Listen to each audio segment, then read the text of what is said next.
Ini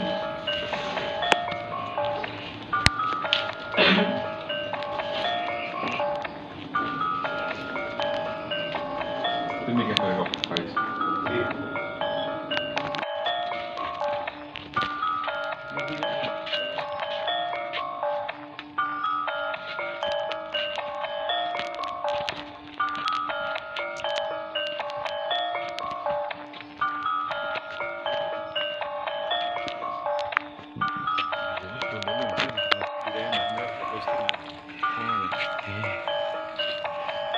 Wah, kecing itu.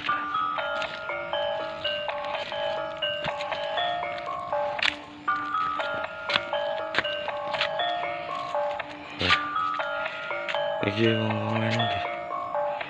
Kecinge modele asli nih, Pak. Asli nih. Kan gak sampai kan mana suka barang nih. Oh, Bentuknya kan apa nih? Iya.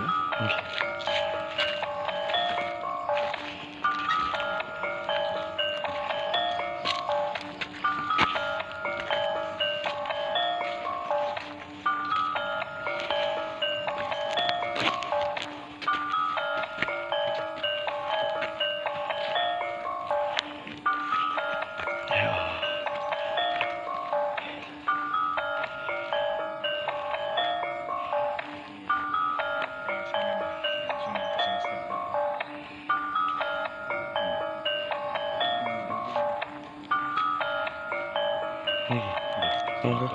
Niki. Monggo. Salam apa? Nggih. Oh, ya. Iki.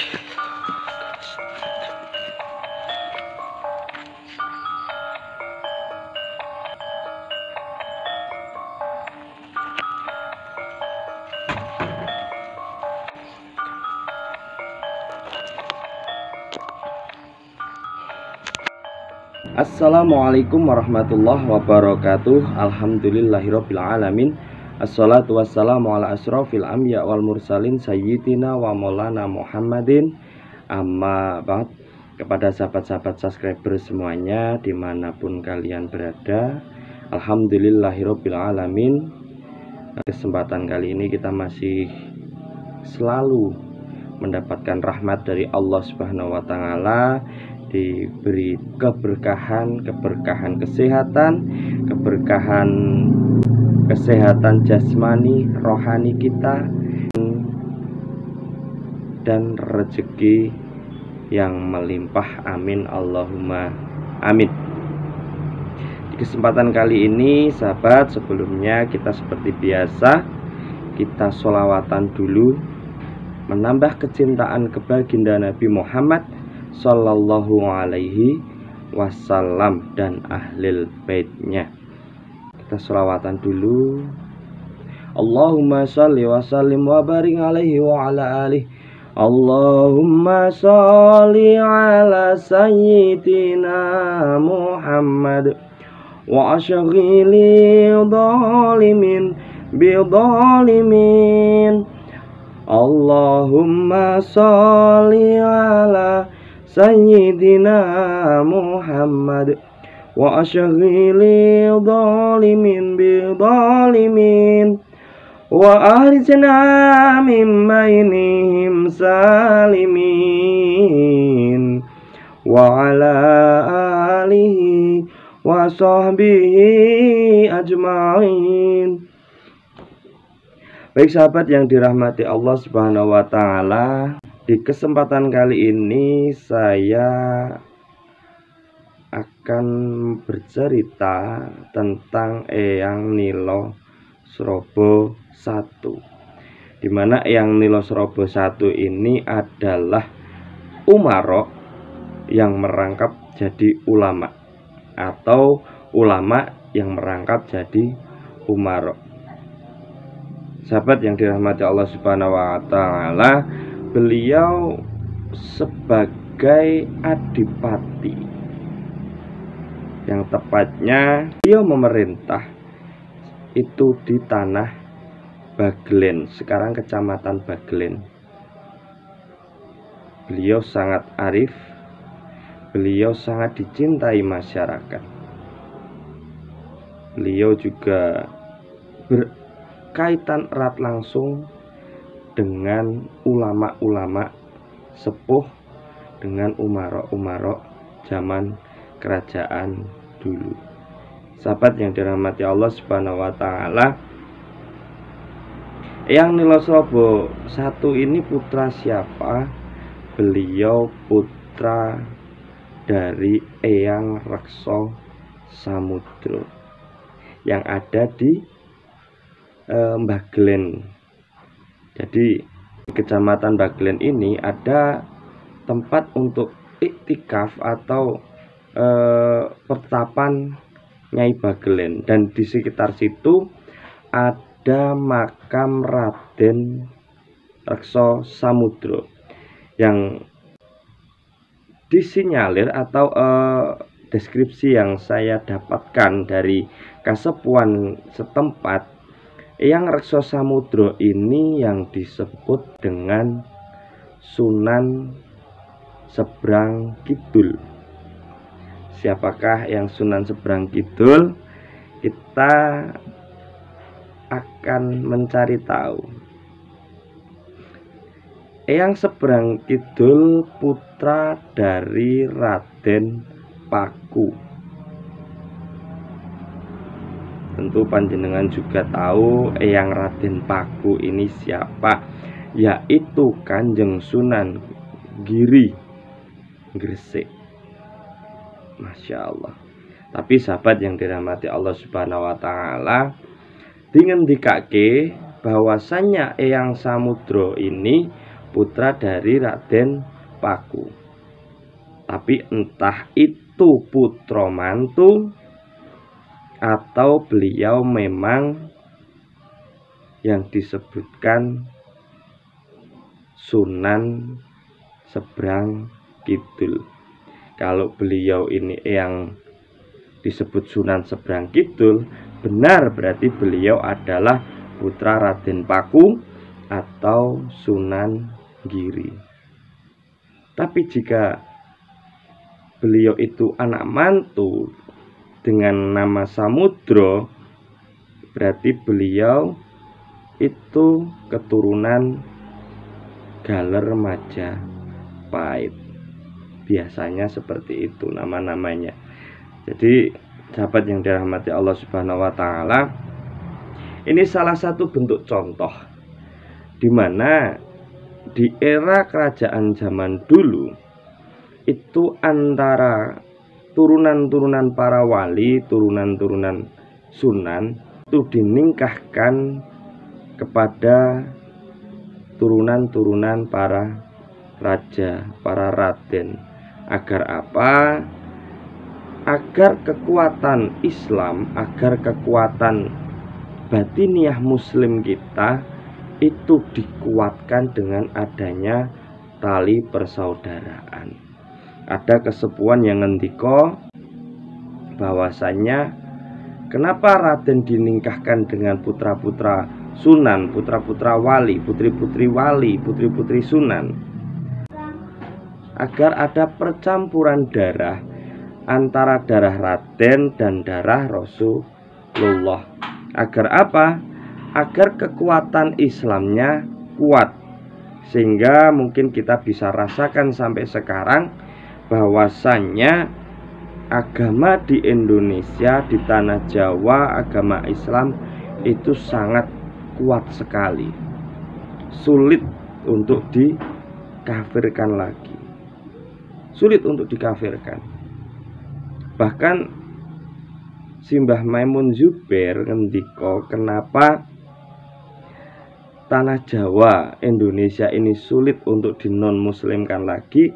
Karena darah Rasulullah itu sudah mengalir deras di Nusantara, di Indonesia, sudah dari era zaman dulu. Para wali songo ini meningkahkan putra-putrinya dengan para Raden Roro. Tidak jauh beda dengan keturunan Raden Rekso Samudro ini. Ada Dewi Nawangsih dinikahkan dengan Ki Ageng Nis kalau nggak salah.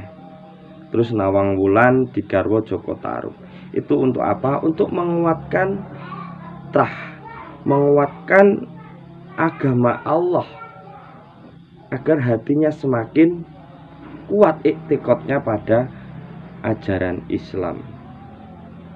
Jadi sahabat yang dirahmati Allah Subhanahu wa taala,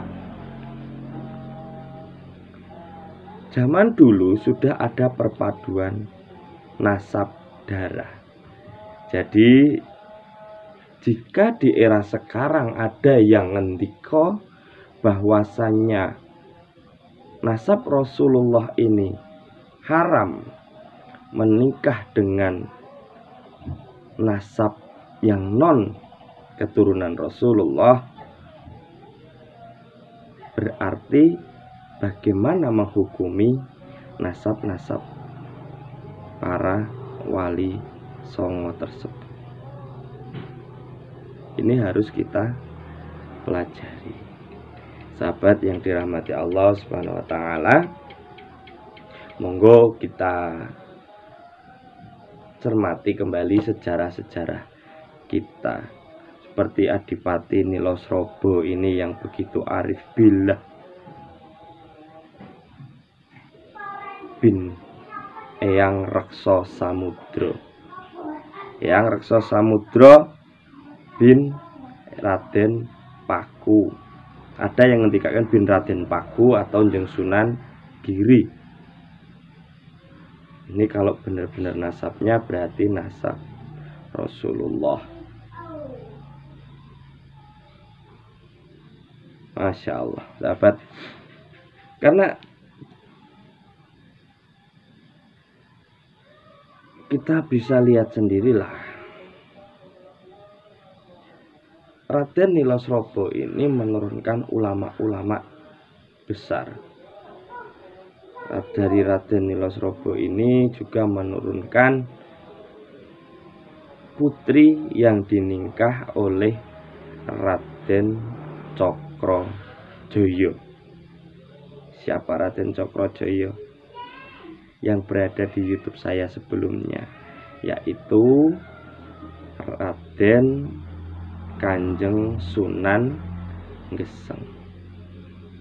Menjadi ulama besar sekali, menjadi ulama yang pendakwah.